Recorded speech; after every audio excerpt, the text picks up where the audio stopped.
اب صفحہ 16 نکال لیجئے۔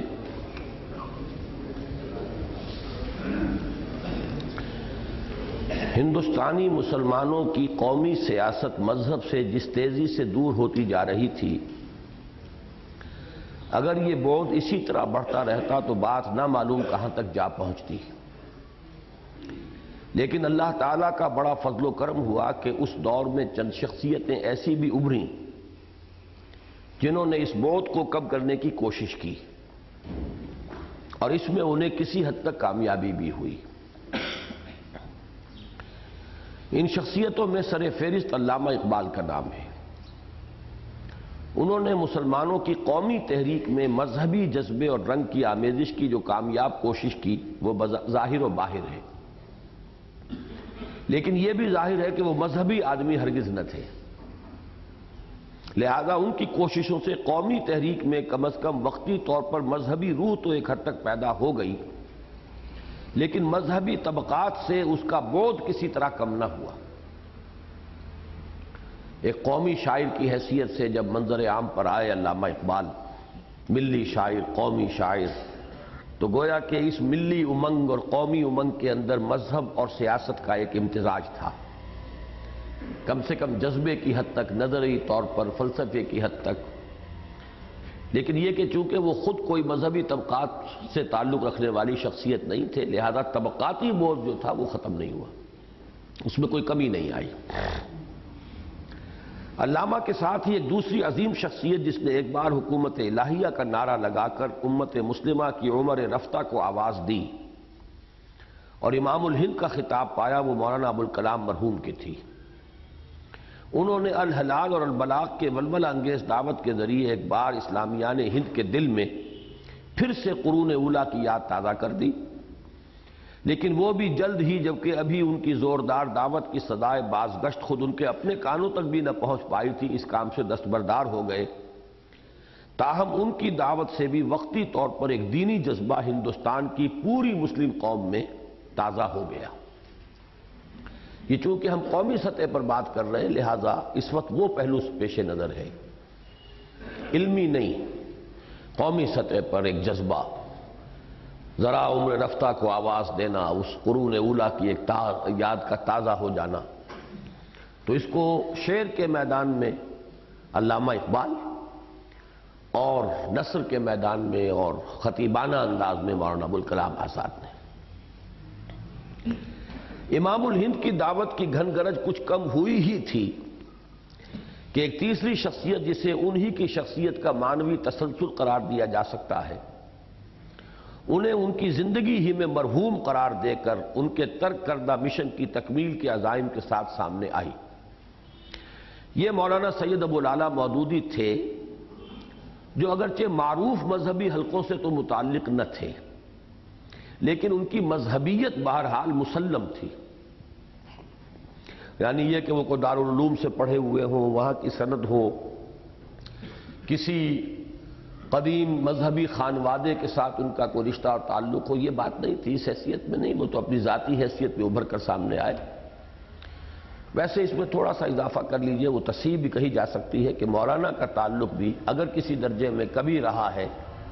تو وہ جمعیت علماء ہند کے ساتھ ہی رہا ہے، اس لیے کہ الجمعیت جو کہ پرچہ تھا جمعیت علماء ہند کا، اس کے یہ ایڈیٹر رہے ہیں اپنی نوجوانی کے دور میں۔ اسی لیے بعض حضرات کہتے ہیں کہ یہ بھی در حقیقت علماء دیوبند ہی کے پروردہ اور تربیت دادا شخص ہے، اگرچہ مولانا مودودی کی تربیت میں بہت سے عناصر کو عمل دخل ہے، اور وہ بہرحال اس بنیاد پر سامنے نہیں آئے۔ وہ الجمعیت کی ایڈیٹر کی حیثیت سے تو اس دور کی بات ہے ان کی، جبکہ وہ ابھی سرے سے نمایاں تھے ہی نہیں، معروف تھے ہی نہیں، وہ بعد میں آئے ہیں تو خود اپنی ایک ذاتی شخصیت، ایک آزاد ایک شخصیت کی حیثیت سے۔ انہوں نے ایک طرف، اب یہاں سے نوٹ کرنے کی ضرورت ہے، انہوں نے ایک طرف ان مذہبی حلقوں پر شدید تنقید کی جو ہندوستان کی اکثریت کے عزائم سے بے خبر، آزادی کی محبت اور انگریز دشمنی کے جذبے سے مغلوب ہو کر ایک ایسی راہ پر چل پڑے تھے جس کا نتیجہ ہندوستان میں ایک متحدہ قومیت کا قیام اور اس میں مسلمانوں کی قومیت کا کلی انضمام تھا۔ یعنی جمعیت علماء ہند، مولانا ابوالکلام آزاد، مولانا مدنی، ان کی جو روش تھی، ان کا جو موقف تھا، ان کا جو طریقہ کار تھا، خواہ وہ انگریز دشمنی کی بنیاد پر تھا، خواہ یہ ہے کہ آزادی کی محبت، کوئی سا جذبہ، یا جیسے پہلے ہم دیکھ چکے ہیں کہ وہ نہیں اندازہ کر سکے مسلمان قوم کے سواد اعظم کے احساسات کا، تو بہرحال نتیجہ یہ نکلا کہ وہ ایک ایسے راستے پر چل رہے تھے کہ جس کا نتیجہ نکل سکتا تھا ہندوستان میں ایک متحدہ قومیت کا قیام، اور اس میں مسلمانوں کی قومیت کا کلی انضمام، ضم کرنا کہتے ہیں کسی چیز کے اندر شامل کر دینا، انضمام کوئی شے اندر کسی کے شامل ہو جائے، جز بن جائے۔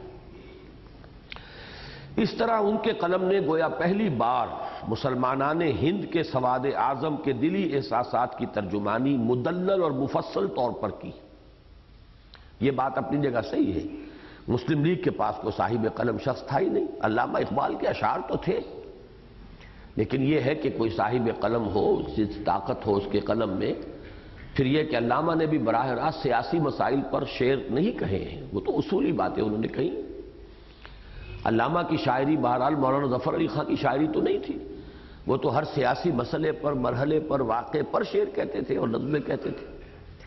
علامہ کا معاملہ یہ نہیں ہے، بلکہ شاعری میں بہت کم مسلمانان ہند کے مسائل سے کوئی اعتنا کیا ہے علامہ اقبال نے، وہ تو پوری عالمی ملت اسلامیہ کے ہدی خاں کی حیثیت سے تھے۔ تو ہندوستان میں اگرچہ سواد اعظم جو ہے اور علی گڑھ سکول آف تھاٹ اور یہ نئی جو قیادت ابھری مسلمانوں میں، اس کی طرف جا تو رہے تھے مسلمان، لیکن علماء کی تنقیدیں ان پر جو ہو رہی تھیں اور علماء جدھر جا رہے تھے، اس کی وجہ سے ایک بے چینی سی تھی ذہنوں کے اندر۔ وہ اسباب موجود تھے کہ وہ محسوس کر رہے تھے کہ ہندو کس طریقے سے ہمیں جو ہے ختم کرنے کے درپے ہیں، اس کا احساس تھا، لیکن احساس کو زبان بھی تو چاہیے نا، وہ زبان کوئی نہیں تھی اس کے پاس، وہ زبان پہلی مرتبہ مولانا مودودی کے قلم نے فراہم کی۔ اس طرح ان کے قلم نے گویا پہلی بار مسلمانان ہند کے سواد اعظم کے دلی احساسات کی ترجمانی مدلل و مفصل طور پر کی، چنانچہ قوم نے ان کا پرجوش خیر مقدم کیا۔ دوسری طرف انہوں نے اپنے مخصوص کلامی انداز میں ہندوستان کے مسلمانوں کو دین کی طرف متوجہ کیا، یعنی ان کی ایکٹیویٹیز کے یہ دو اسپیکٹس تھے۔ ایک تو یہ کہ جو وقتی سیاست ہے اس پر تبصرہ کر رہے تھے، اور اس میں ابتدا میں انہوں نے نیشنلسٹ علماء جو ہے ان پر شدید تنقید کی، ان کے موقف کو غلط قرار دیا۔ اس لیے جو مسلم لیگی ذہن تھا، مسلم قوم پرستانہ ذہن، اس نے ویلکم کیا، پسند کیا کہ یہ واقعتاً یہ تو وہ جو کہتے ہیں Daniel comes to the judgment, وہ تو معلوم ہوا کہ ہمیں جو ہے جو جس چیز کی کمی تھی وہ پوری ہو گئی۔ لیکن دوسری طرف مولانا مودودی ایک داعی کی حیثیت سے بھی سامنے آئے، اور ان کی دعوت جہاں دین کی بنیادی امور کی طرف تھی، وہاں ساتھ ہی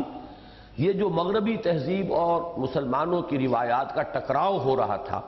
اس میں انہوں نے اسلامی تہذیب اور اس کے مختلف جو پہلو ہیں ان کو اجاگر کرنا شروع کیا، دلائل کے ساتھ ان کو پیش کرنا شروع کیا۔ تو اس سے بھی مسلمانوں کے قومی تحریک کے اندر اثر نو ایک دینی جذبے کی آمیزش ہو گئی، وہ بودھ جو ہوتا جا رہا تھا دینی طبقات کا اور قومی سیاست کا، اس میں ایک بہت بڑی کمی آئی۔ دوسری طرف انہوں نے اپنے مخصوص کلامی انداز میں ہندوستان کے مسلمانوں کو دین کی طرف متوجہ کیا، اور مغرب کے ملحدانہ افکار و نظریات کا پرزور ابطال کر کے اسلام کی حقانیت اور خصوصاً اس کے ایک مکمل اور بہترین نظام حیات ہونے کو واضح کیا۔ چنانچہ ان کی کوششوں سے ایک بڑی تعداد میں مسلمان نوجوان، خصوصاً وہ جو انگریزی تعلیم یافتہ اور مغربی تہذیب و تمدن کے دلدادہ تھے، دین کی جانب راغب ہوئے، اور ایک بار پھر یہ امید بندھی کہ ہندوستان کی مسلم قومیت اور اسلام کا رشتہ اثر نو استوار اور مضبوط و محکم ہو جائے گا۔ یہ ذہن میں رکھیے پورا سلسلہ کہ پہلے تو ہم نے وہ ڈائیورجنس دکھائی ہے کہ کس وجہ سے یہ معاملات دور سے دور تر ہو رہے تھے، پھر اس میں یہ کہ جس کو کہتے ہیں بریجنگ دی گیپ، جو درمیان میں بودھ اور فصل تھا، وہ جو خلیج حائل ہو رہی تھی، اس کو برج کرنے والی تین شخصیتیں، علامہ اقبال، مولانا آزاد، اور پھر زیادہ مؤثر شخصیت اس معنی میں کہ ان کی تحریر سلیس انداز اور اس کی پھر پذیرائی وہ جس انداز میں ہوئی ہے، تو ایک مؤثر شخصیت کی حیثیت سے مولانا مودودی سامنے آئے۔ لیکن جلد ہی یہ امید منقطع ہو گئی، اور ہندوستان میں مسلمانوں کی قومی تحریک دوسرے بڑے حادثے سے دوچار ہو گئی۔ یعنی مولانا مودودی مسلمانوں کی قومی تحریک سے علیحدگی اختیار کر کے ہندوستان کی مسلمان قوم کے سواد اعظم سے کٹ گئے اور ایک دوسری راہ پر گامزن ہو گئے۔ اپنے رخ کی اس تبدیلی کی جو دو بڑی وجوہات مولانا نے بیان فرمائی وہ انہی کے الفاظ میں ہیں، سنیے۔ یہ الفاظ مولانا کے ہیں جب ان کی وہ کتاب شائع ہوئی تھی سیاسی کشمکش حصہ سوم،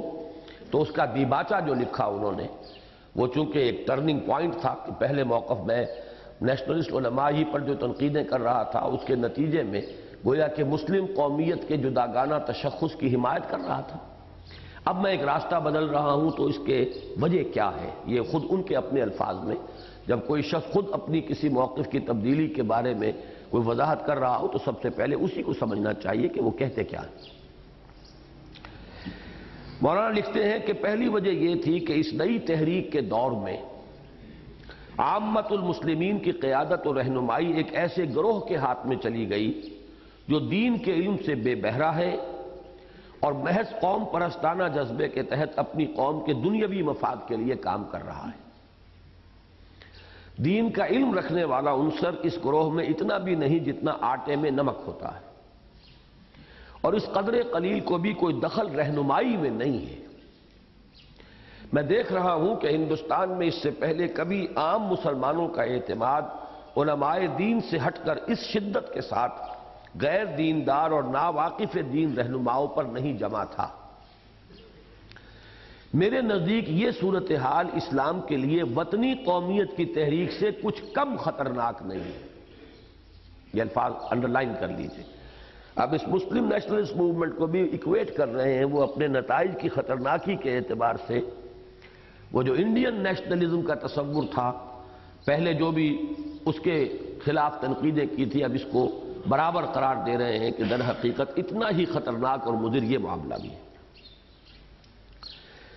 اگر ہندوستان کے مسلمانوں نے دین سے بے بہرا لوگوں کی قیادت میں ایک بے دین قوم کی حیثیت سے اپنا علیحدہ وجود برقرار رکھا بھی، جیسا کہ ٹرکی اور ایران میں برقرار رکھے ہوئے ہیں، تو ان کے اس طرح زندہ رہنے میں اور کسی غیر مسلم قومیت کے اندر فنا ہو جانے میں آخر فرق ہی کیا ہے؟